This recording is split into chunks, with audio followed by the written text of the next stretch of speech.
You see this animal on the board? Yeah, this animal.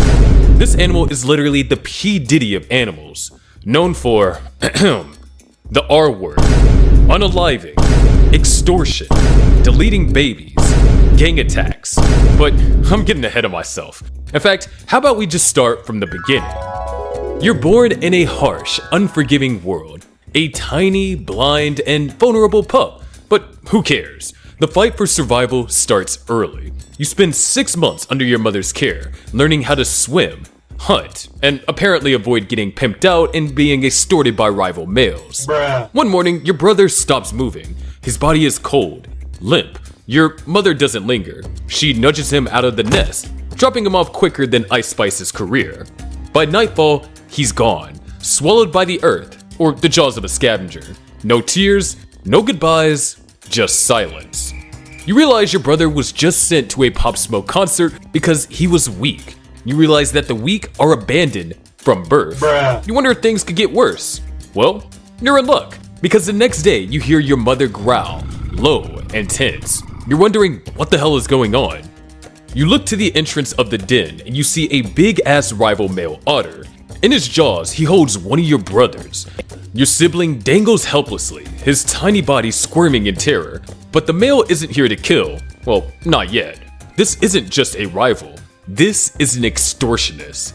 He drops your brother at your mother's feet. The pup lets out a pitiful squeal, but the male silences him with a quick snap of his teeth. Not enough to kill, but enough to prove a point. The message is clear. Your brother is a hostage, a bargaining chip in a twisted game of survival. The male growls again, stepping forward, his towering frame filling the den like a storm cloud. Your mother lowers her head, trembling. She knows what he wants.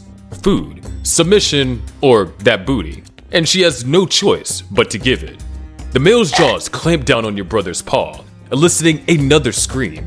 It's a warning, a demonstration of what he's willing to do if your mother doesn't comply. She whimpers but doesn't resist. There's no fight left in her. She knows the cost of defiance.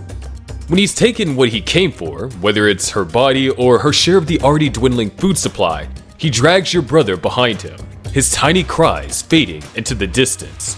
Little did you know, that deplorable otter would become you.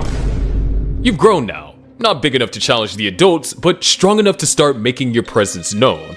The den is no longer your entire world, and you're beginning to realize something important. You want control. You've watched others wield power, and now you want to try it for yourself. The first time, it's small. You catch a fish in the shallows, its slippery body writhing in your jaws. But eating it? No, that's too easy. Instead, you hold it underwater, watching it thrash, savoring the way its life flickers beneath your grip. Control, that's the real meal. Then you grab another fish, but this time, you're not playing nice. You slam it against a rock, over and over and over again. Over and over and over and over and over and over and over and over and over and over and over and over and over and over again. Scientists call this tool use, but in your case, it's an introduction to violence, and you, my friend, are taking notes. It doesn't stop there. One day, you spot a younger pup near the shore. He's small, trembling, and completely helpless. He has nothing you need. No food, no territory, but that doesn't matter. You shove him into the water anyways, holding him under just long enough for him to panic. The flailing and gasp for air? Chef's kiss. I mean, why do you do it? Because as a juvenile otter, you're not just learning how to hunt, you're learning how to dominate. Scientists have observed young otters engaging in what can only be described as practice cruelty. Some says it hones their hunting skills. Others say, nah, they're just asshole. I'm others. When you finally let the pup go, he drags himself to the shore, coughing and shaking.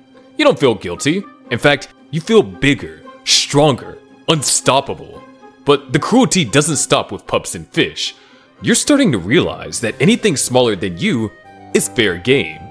One afternoon, you stalk the shadows, waiting for a bird to land. When one finally does, you strike. Your teeth sink into its wing as you drag it under the water. You don't kill it right away, that'd be too simple. Instead, you let it go for just a second. The bird flaps frantically towards freedom, but you're faster. You catch it again and again, because this is fun.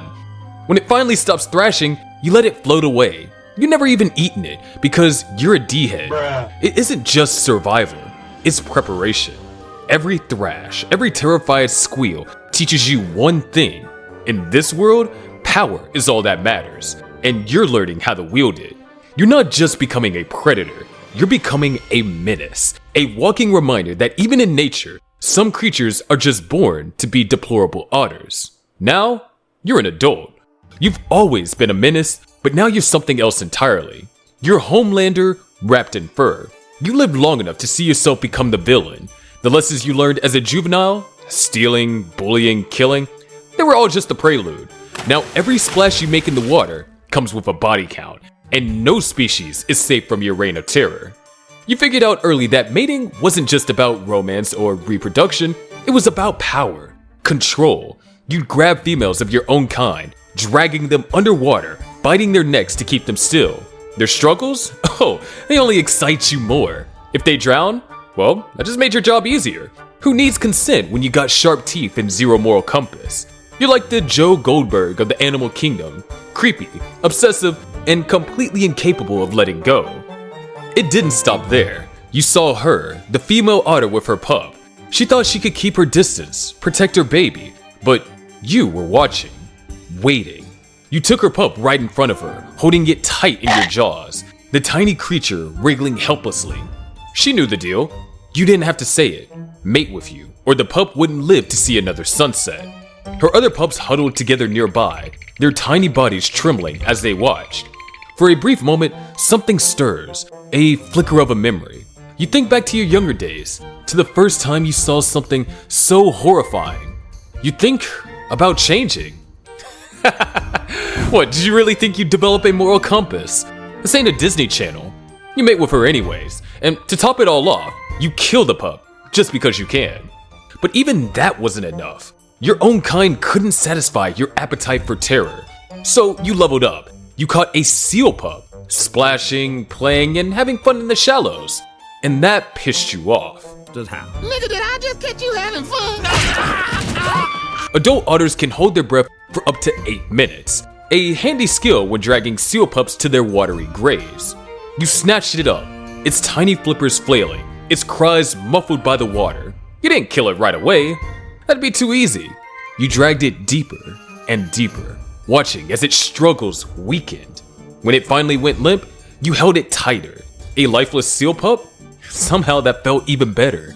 No struggle, no resistance, just complete, unyielding submission. In your mind, you were the king of the underwater BDSM club, and seal pups were your unwilling subs. Too dark? Blame the otter. But wait, it gets worse. Because death? That was just foreplay for you. Necrophilia is where you truly shined. You see, a drowned seal pup or even one of your own kind floating lifelessly, their fur is still damp, their wide eyes frozen in terror. And what did you do? Did you let them drift peacefully into the afterlife? Hell no. You dragged their bodies to the shore like they were your own personal love pillows. You didn't care that they were dead. In fact, you preferred it that way. You became the Norman Bates of the riverbank. Your date nights didn't involve anyone alive enough to say no, because as an otter, you gotta do what you do. Game is game. By the way, YouTube, I'm talking about otters. Get off my As you become an Ankh, your body betrays you.